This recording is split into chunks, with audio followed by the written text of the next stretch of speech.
ఇంత డర్టీగా ఉన్న టైల్ ఇంత కొత్తగా ఎలా మారింది? అసలు ఏం జరిగింది? ఈరోజైతే మా మమ్మీ అయితే నన్ను వాషింగ్ మిషన్ క్లీన్ చేయమంది ఫ్రెండ్స్. సో, నేను చేసిన ఒక స్ప్రేతో అయితే నేనైతే వాషింగ్ మిషన్ అయితే క్లీన్ చేయటం స్టార్ట్ చేశా. చూస్తున్నారు కదా! ఆ స్ప్రేని స్ప్రే చేసిన వెంటనే అది ఎంత ఫాస్ట్‌గా పనిచేస్తుందో నేనైతే షాక్ అయ్యాను. అసలు ఈ యొక్క స్ప్రే నేనే తయారు చేశానో లేదా అని నేనే షాక్ అయ్యాను. అసలు ఈ స్ప్రే ఎలా చేశాను అంటే లేదు. ఇప్పుడే చెప్పను. ఒకవేళ ఈ వీడియో గనుక 50,000 వ్యూస్ అండ్ 1,000 ఆఫ్ లైక్స్ వస్తే ఖచ్చితంగా అప్పుడైతే నేను వీడియోకి రియల్ వీడియోతో పెడతాను. ఇది ఇంపాసిబుల్ టార్గెట్ అని నాకు తెలుసు. ఒకవేళ ఈ టార్గెట్ అయితే సక్సెస్ అయితే నేను ఖచ్చితంగా ఈ వీడియో అయితే పెడతాను.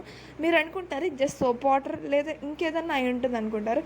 సోప్ పెట్టి కూడా ఇంత ఫాస్ట్‌గా అయితే క్లీన్ అయిపోతుందని చెప్తారు. యెస్ అండి. సోప్ పెట్టి క్లీన్ చేసేయొచ్చు. కానీ సోప్ పెట్టి క్లీన్ చేసిన దానికి ఎఫర్ట్ పెట్టాలి. దీన్ని బట్టి ట్రై చేస్తే చాలా ఫాస్ట్‌గా వచ్చేసింది.